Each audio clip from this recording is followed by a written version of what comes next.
ఓషో రాసిన భవిష్యత్ కృష్ణుడిదే కృష్ణతత్వం పార్ట్ 1 గురించి తెలుసుకుందాము. ప్రశ్న: కృష్ణుడిని ఈ కాలం వాడిగా చేసే అతడి ప్రత్యేక గుణాలేవి? ఈ కాలానికి అతడి ప్రాధాన్యత ఏంటి? దయచేసి వివరించండి. కృష్ణుడు అనుపమానుడు, అతడికతడే సాటి. కృష్ణుడు పురాతన యుగంలో జన్మించినప్పటికీ భవిష్యత్తుకు చెందినవాడిగా ఉండడంలోనే కృష్ణుడి ప్రత్యేకత ఉంది. నిజంగా అతడు భావి పురుషుడు. కృష్ణుడికి సమకాలికుడిగా ఉండాలంటే మనిషి చాలా ఎత్తు ఎదగాలి. ఇప్పటికీ అతడు మనిషి అవగాహనకి అందడు. అతడు మనల్ని అయోమయంలో పడేస్తాడు, మనతో పోరాడతాడు. రాబోయే కాలం మాత్రమే అతడిని అర్థం చేసుకుని అతడి సుగుణాలను అభినందించగలదు. అందుకు కారణాలున్నాయి.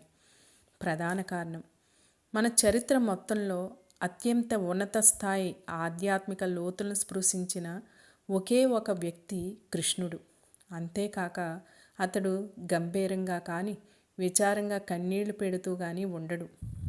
సాధారణంగా ఆధ్యాత్మిక వ్యక్తి యొక్క ప్రధాన గుణం చెమచెమలాడుతూ విచారంగా ఉండడం, జీవితంలో ఓడిపోయినట్లుగా భ్రష్టు పట్టిన వాడిలా ఉంటాడు. సుదీర్ఘ యోగుల పరంపరలో కృష్ణుడొక్కడే ఆడుతూ పాడుతూ నవ్వుతూ వచ్చాడు.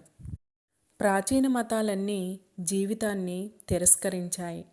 స్వయం హింసను, విషాదాన్ని అమితంగా ప్రేమించాయి. బాధలను అనుభవించడం గొప్ప సుగుణంగా పరిగణించాయి. మతం గురించి కృష్ణుడి దృష్టిని పక్కన పెడితే ప్రాచీన మతాలన్నీ దుఃఖాన్ని, గాంభీర్యాన్ని ప్రదర్శించాయి. నవ్వుతూ జీవించే మతం జీవితాన్ని దాని పరిపూర్ణతతో అంగీకరించే మతం యొక్క పుట్టుక ఇంకా జరగవలసి ఉంది. ప్రాచీన మతాలు, వాటితో పాటు వాటి దేవుళ్ళు చచ్చిపోయారు, మంచిదే. పాత దేవుడు, దేవుడు అనే ప్రాచీన సిద్ధాంతం కూడా మరణించింది. జీసస్ ఎప్పుడూ నవ్వలేదని చెప్పబడింది. బహుశా అతడి విషాదకరమైన చూపు శివుడి శిలువ మీది అతడి భౌతిక శరీరం ప్రజల ఆకర్షణకు కేంద్రమై ఉండాలి. వారిలో చాలామంది విషాదంలో, దుఃఖంలో ఉన్నవారే. లోతుగా అర్థం చేసుకున్నప్పుడు మహావీరుడు, బుద్ధుడు కూడా జీవితానికి వ్యతిరేకంగా ఉన్నారు. వారు మరో లోకంలో మరో జీవితానికి అనుకూలంగా ఉన్నారు. వారు ఈ జీవితం నుంచి ఒక విధమైన విముక్తికి మద్దతు పలికారు. ఇంతవరకు ప్రతి మతం జీవితాన్ని రెండుగా విభజించింది. ఒక భాగాన్ని అంగీకరించి మరో భాగాన్ని విమర్శించింది. కృష్ణుడు మాత్రమే పూర్ణ జీవితాన్ని అంగీకరించాడు. జీవితాన్ని దాన్ని పరిపూర్ణతతో అంగీకరించడం అనేది కృష్ణుడిలో పూర్తి పరిపక్వతను సాధించింది. అందుకే భారతదేశంలో అతడిని దేవుడి సంపూర్ణ అవతారంగా గుర్తించారు. మిగిలిన అవతారాలన్నీ లోపభూయిష్టమైనవిగాను, అసంపూర్ణమైనవిగాను పరిగణించబడ్డాయి. రాముడు కూడా అసంపూర్ణ అవతారంగానే లెక్కించబడ్డాడు. అయితే కృష్ణుడు దైవం యొక్క పూర్ణత్వం. అలా చెప్పడానికి కారణాలున్నాయి. కృష్ణుడు జీవితంలోని ప్రతి విషయాన్ని అంగీకరించాడు, ఇముడ్చుకున్నాడు.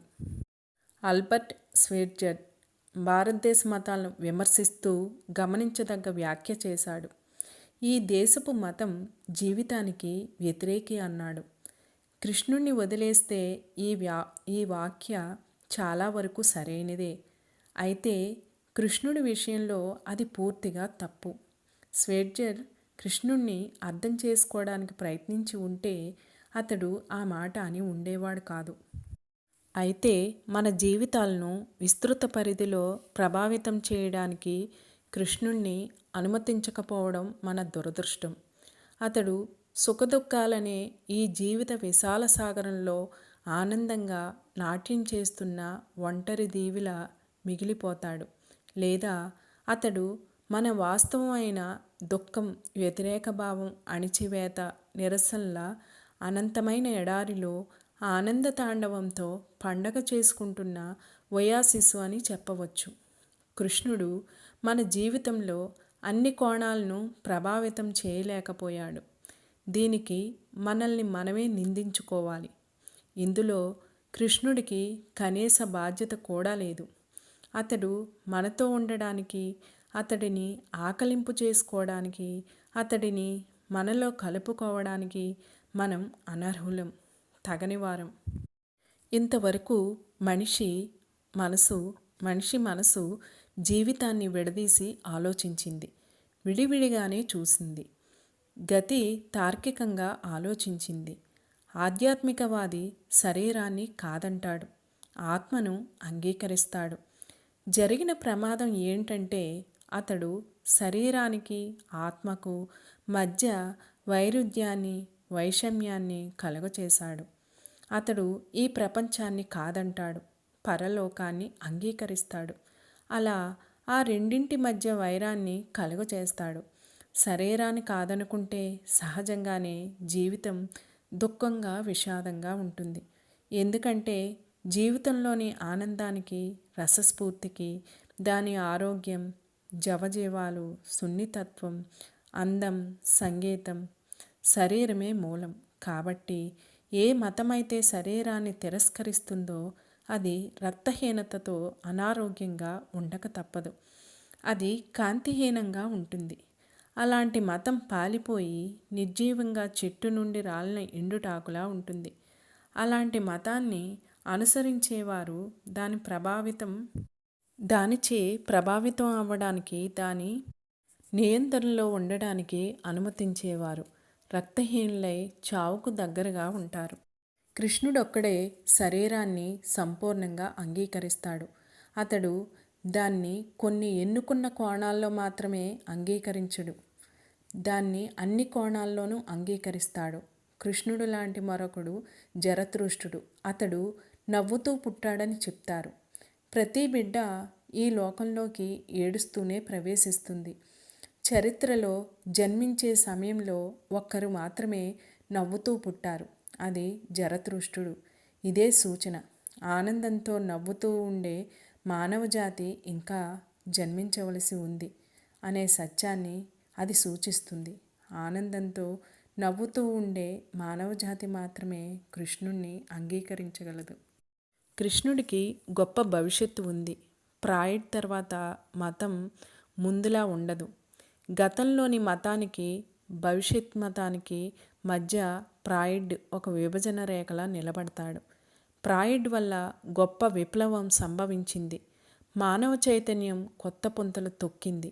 ఫ్రాయిడ్ తర్వాత మళ్ళీ మనం అదే విధంగా ఉండం.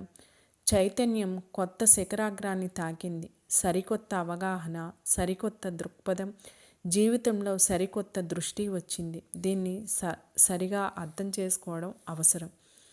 ప్రాచీన మతం అణిచివేతే దేవుని చేరే మార్గం అని బోధించింది. ప్రతి విషయాన్ని అణిచివేయవలసిందిగా మనిషికి ఆదేశించబడింది. అతడి లైంగికతను, కోపాన్ని, లోభాన్ని, అనుబంధాలను. అప్పుడు మాత్రమే అతడు ఆత్మను తెలుసుకుంటాడు, దైవత్వాన్ని సాధిస్తాడు. మనిషి తనకు వ్యతిరేకంగా తానే చేసే ఈ పోరాటం తగినంత సుదీర్ఘంగా కొనసాగింది.